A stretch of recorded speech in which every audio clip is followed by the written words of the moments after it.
Welcome to the next video in section 3 of my course on Trello. I'm going to show you in this one how my wife and I share a board. We call it J&M Life Planning because we're Jordan and Miranda. Again, you can add a team member up here. It's going to give you a little option right here. Add member, don't forget about that. You're going to want to add whoever it is you're working with your board on. If you're not working with anyone, that's fine. This one is a collaboration board, so we are working on it together. I just wanted to go over some of the things that we utilize this board for. It's been ever changing. This board looks pretty much different every time I look into it. That's because my wife and I are constantly utilizing it for different things that we have going on at the time. For example, over here, our first list, to do. We have some stuff that we're going to be working on pretty soon, some stuff that we want to do, some stuff that we definitely need to do as far as maybe going to the dentist. That has not been high on our priority list, so we have it on our board so we remember that that is something we want to do. We need to make it a priority. We need to make it happen. So we put that on our board here. We're able to see.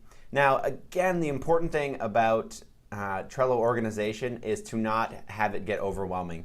If it gets to the point where you're like, I don't even know what's on my board, I don't know how to follow my board, I don't know what to do with any of this stuff, go through, delete some lists, clear stuff out. It's really going to help you in the long run. Don't worry about if you clear it out and archive it that you'll never be able to get it back because, again, show menu, you can look at your past history. You can see some of that stuff to restore the cards and you can get those back. So to-do lists are great. This is our main board. This is the one that we share together. So we have a to-do list of stuff that we need to do together. Now, if it's something that I'm just going to do, I'm going to add it to my board. If it's something that Miranda is just going to do, she's going to add it to her own board. We have this board when stuff comes up, we're not sure who's going to be taking care of that, so we put it on this board first. Also, if it's something that I want to share with Miranda, I think I probably have access to her board, but it's easier for me just to put it on our to-do list here. Again, try to keep this short, try to keep this list combed through, clear stuff out as often as you can. Really the good way to do it. But I just had the idea here today. I actually wrote this one today. I put add a part to your other course. She has a course on organization about digital clutter. I was writing about digital clutter in a blog post and I thought, hey, I think Miranda would like to add that to her course. Instead of texting her and hoping that she would remember later, that's not something she really needs to know while she's at work. She doesn't need to know about an idea I have for a course because it doesn't really matter in that moment because she's not going to be able to do anything about it. So what I did is I typed it up here real quick. Just typed it up as a card. If I wanted to, I could add a link in here and say, go check this out on digital clutter. Pick one and add it to your course. I didn't think that was necessary. She can do that on her own. She knows more about decluttering and organization than I do by far. So I'm going to let her figure out how she can best use that. If she goes into this board and says, I don't really want to do that, she can just hit the C button on the keyboard, or she can just click on the card and hit archive. She doesn't want to do it. That's fine. I don't care whether she adds it or not. It was just an idea that I had today. I thought I would share that with her. So that's just one example of Trello in action, how it can really help you organize. If I had texted her that, if I had emailed her that, she may have been like, oh, that's cool, and then forgot about it and just gone on with her day. And it's something we can still text about it, we can talk about it, but having it on a board, making sure you actually have to either do it or clear it. That's kind of our thing. Do what we're going to have here or clear it. And then you can see we have other things here. One of the things I recommend in pretty much all Trello boards is to have an important online links list. Most of what we're doing is online. It's in the digital world. Especially, this is going to be true for most things. We're going to share links. You're going to have links to certain things. That's why I like to have this. I like to have this up here. I have our finances graph and also our budget. I have it in this shared thing, so Miranda can go in and check that out up to date if she wants to. Now we're already shared. We have that Google Doc shared, but this is just an easy way. If she's working and has this board up, hey, I want to check to see where we're at with a certain thing. She can go into this card and then click on the links that I have in there and easily access that if she needs that information right away. That's really the point of the online links list, is to have links in one place that you can, the ones that you use frequently, the ones that you know you're going to go to, you can go from there and not have to go searching for that. Another example of that, Miranda works for Metroline Greenhouses. They have an emergency number that if I ever needed to reach her, I could. She doesn't have her phone with her at all times during work, so I would have to reach out to that emergency number. Instead of having it on a sticky note, which she did for a while, she put it on a card in here. Now I can just click into that card and the number is right there if I ever needed it. And I know in the back of my mind where to find this. I just look on our board because it makes sense. So put things on the board that make sense for the board and make sense as a place that you can have things together. And like I said, always go through, clear the old ones that you don't necessarily use. This Udemy quick win was something she found was interesting. More probably she put it on here for my benefit so I could check it out. So you know what, I'm gonna add myself as a member to that. So I'll be watching that. So I need to either check that out or get rid of it. So that's one thing I'm gonna do probably soon after this video. I'm gonna go in and look at that, see if it's something I wanna save. If it's not a super important link, I'm just gonna clear that card and get it out of the way. But yeah, constantly be making new cards and clearing out old ones. And then some other examples we have in here. We have a podcast that we run together called Freedom Cast. We put all of our ideas in here, some potential guests we might want to have interviewed on that show, on our show. We'll put that here. We have our potential guests listed out. We have a checklist in that card of potential people we might want to have on. Definitely you want the board to be the all-encompassing and then the list to be the projects you have within, if it makes sense.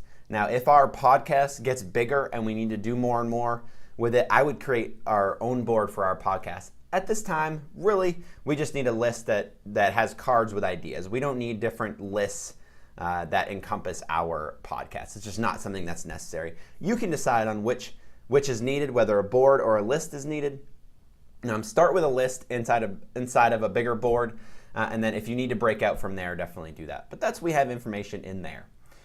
This Passive Smashers is a course that we're going to be creating soon on reducing passivity and just growing in that way. So we have a lot of information and brainstorming there. We added a picture right here. Miranda actually wrote down, I know, she actually used pen and paper to write down some brainstorming we had on that course, and she actually just took a picture of that real quick and uploaded it to our Trello board. So we can click on that and then click on the picture, and then it'll load and it'll give us a nice little look. That's more for me because I may not necessarily know where she has this down. So if I ever want to say, hey, what did we brainstorm that day? I can go click on the image and then go look at some of the stuff that we talked about. Really cool.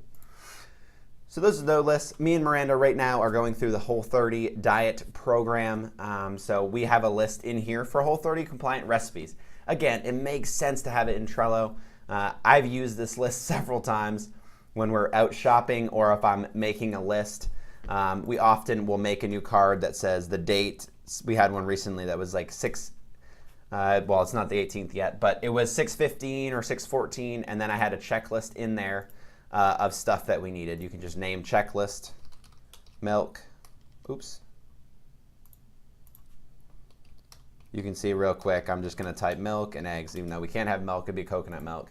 As you're shopping, you both can have this up on your phone. Trello has an app. Or if you have an old phone like me, you'd have to pull it up on Google Chrome because my phone's super old. But you'd be able to pull that up, and then as you're in the store, it'll update real time, so you can make sure you get everything you need. Just a simple way to have a list. And sure, there are probably better checklist apps out there, but again, Trello has this functionality just to make it useful for everyone. And then I don't need this card, so I'm going to clear that real quick. So I have these recipes here. I can actually go into them at any time. I'm going to be making this coconut chicken curry this week, and I can't wait for it. I'm super excited. So I know that I have the ingredients already because I added the ingredients to a checklist that we utilized on Trello. I know I have all the ingredients, so I can go in the day I'm going to cook and say, I knew I was going to cook this coconut chicken. Where's the recipe? Well, of course, where would the recipe be other than it's not on an email, it's not on a text message, it's in the Whole30 compliant recipes list on Trello. Again, it makes sense for it to be there. I'm going to go in and click on that and, whatever. And then go to that website and then make that meal. Eventually, I could make a label that said, let's just make it big because we loved this recipe. Maybe just make that red so it stands out. So we love this recipe. Maybe that's a label. Maybe that's one card we keep. Maybe we just keep it at the top. So if we ever get in a bind, we ever want to have a recipe we really like, now we have a Whole30 compliant recipe list with recipes tag that we love. Great way to utilize Trello for this purpose. And again, eventually, maybe you could create an entire board based off of recipes. If you really like recipes, you could make a breakfast recipe list, a lunch recipe list, a favorites, a dinner recipe, or Whole30 doesn't really have desserts, but you could make a healthy dessert list. You could make an entire board based off of recipes. So I really hope that's getting your brain thinking about what you can utilize Trello for. So exciting though. And then we have a small little list here, ideas for the future, different copywriting courses, or Miranda doing something at Metrolina. For the most part, we keep this kind of stuff on our own personal boards. But this was really, I think I just jumped on there one day, but I wrote this in here for Miranda. So it's really, because we share the board, it's ideas for the future together, and then we can eventually get on there and then just get those off of our board and put it onto our own personal boards. And then we have goals on our own personal board as well. Again, if I think Miranda might benefit from a goal or something, I'll put that here. I'll put go do all the shopping for us. No, I wouldn't do that. But something like that, you could put that in there and whatnot. So that is a very, very brief overview of how we use our board.